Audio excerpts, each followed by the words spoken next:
Jack the Ripper, the Whitechapel, leather apron, ये तमाम नाम एक ही शख्स से मंसूब किए जाते हैं। एक ऐसा सीरियल किलर जिसका कत्ल करने का अंदाज एक ही तरह का था। वो लड़कियों को अपनी हवस का निशाना बनाता और फिर उनको एक मखसूस शैतानी अंदाज में कत्ल करता। उनकी लाशों को देखकर कोई भी शख्स खौफ की कैफियत में मुब्तला हो जाए। जुल्म और बर्बरियत की मिसाल कायम करने वाला ये सीरियल किलर कभी भी पुलिस के हाथ नहीं लगा।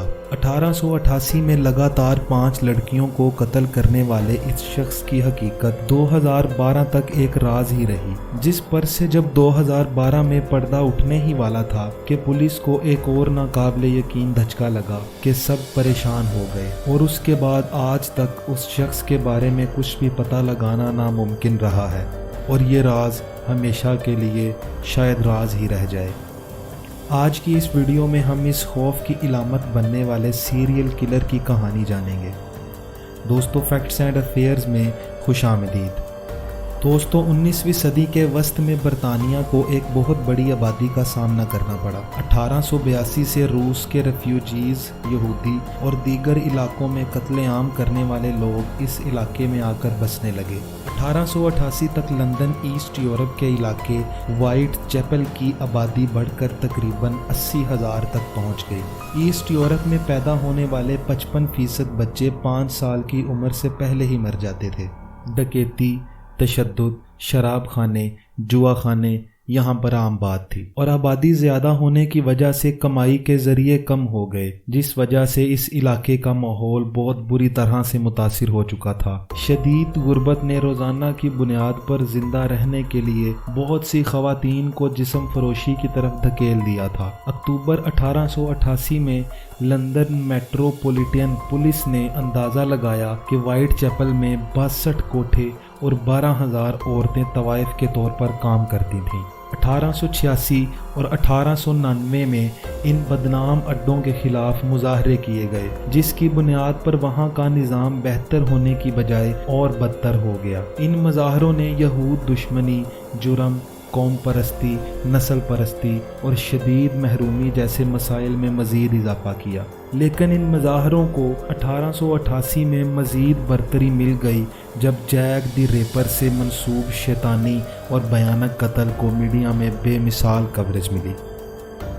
Catherine Eddowes, Mary Ann Nichols, Annie Chapman, Elizabeth Stride और मैरी जेन, ये 5 लड़कियां तवाइफ थीं। इनकी लाशें वक्तन बवक्तन पुलिस को मिली और इन 5 को एक ही अंदाज में कत्ल किया गया था। मैरी एन निकोलस की लाश 31 अगस्त 1888 को जुम्मा के दिन सुबह तकरीबन 3:40 पर बक्स रोड द वाइट चैपल में दरियाफ्त किया गया। इसको जिनसी ज़्यादती का निशाना बनाने के बाद इसका गला 2 गहरे कटों से काट दिया गया था, जिनमें से एक कट को खींचकर रीढ़ की हड्डी तक ले जाया गया, जिसने जिस्म के तमाम टिश्यूज़ को काट दिया था, और उसके पेट के निचले जुज़वी हिस्से को एक गहरे घने वार से खोल दिया गया, जिससे उसकी आंतें बाहर निकल आईं। उसके पेट के दाएं और बाएं हिस्से पर भी गहरे चाकू के वार थे, जिन्हें नीचे की तरफ खींचकर ज़ोर से लगाया गया था।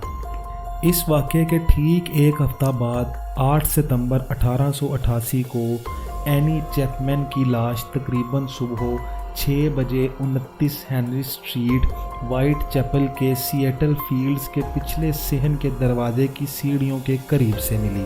जैसा कि मैरी एन निकोलस के मामले में गले को 2 गहरे कटों से काटा गया, इसके भी पेट से गोश्त का एक बड़ा हिस्सा इसके बाएं कंधे पर रखा गया था और गोश्त का दूसरा बड़ा हिस्सा उसके कंधे के ऊपर रखा गया था।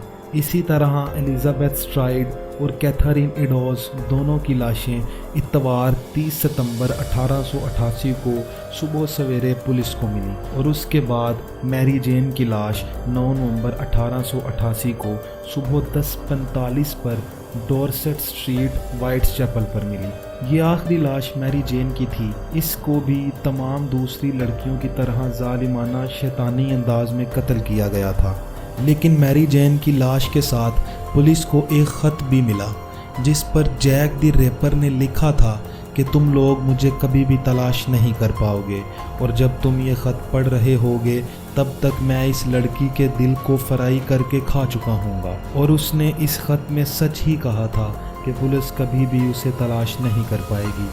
انسپکٹر فریڈرک ایورلین جو اس کیس کی انویسٹیگیشن کر رہا تھا، وہ اپنی ریٹائرمنٹ کے وقت اس خط کو وراثتی طور پر پولیس ڈپارٹمنٹ میں چھوڑ گیا اور ہدایت کر گیا کہ کبھی بھی یہ فائل بند نہیں ہونی چاہیے جب تک اس سیریل کلر جیک دی ریپر کو اس کے انجام تک نہ پہنچا دیا جائے۔ 1888 کے بعد 2012 لندن کے اسی پولیس ڈپارٹمنٹ میں وہ فائل پھر سے کھولی گئی اور اس خط کو فورینزک لیب میں بھیجا گیا، جہاں پر اس خط کو سکین کرنے کے بعد ایک تھوک کا نشان اس خط پر پایا گیا۔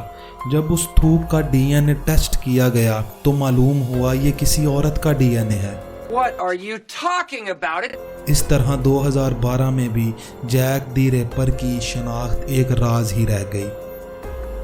کیا جیک دی ریپر ایک عورت تھی یا وہ واقعی ایک آدمی ہی تھا جس نے صرف پولیس کو گمراہ کرنے کے لیے اس تھوک کے نشان کو خط پر چھوڑ دیا تھا؟ یہ راز تب سے اب تک راز ہی ہے۔ مجھے یہ شخص ایک ذہنی مریض لگتا تھا، جو ذہنی مریض ہونے کے ساتھ ساتھ ہوس پرست بھی تھا، یا پھر وہ ان سب کے ساتھ جسم کے حصوں کو فروخت کرنے کا کاروبار کرتا تھا، کیونکہ وہ قتل کرنے کے بعد دل، گردہ اور آنکھوں جیسی بیچنے میں قیمتی چیزیں نکال لیتا تھا۔ دوستو، کمنٹ باکس میں آپ اپنی رائے دیں کہ یہ شخص آخر کس ذہنیت اور کس مقصد کے تحت یہ سب کرتا تھا، کیونکہ ایک عام شخص ایسا کرنے کا سوچ بھی نہیں سکتا۔ دوستو، یہ تھا تاریخ کا ایک ظالم ترین شخص جس کا انسانیت سے دور دور تک کوئی واسطہ نظر نہیں آتا۔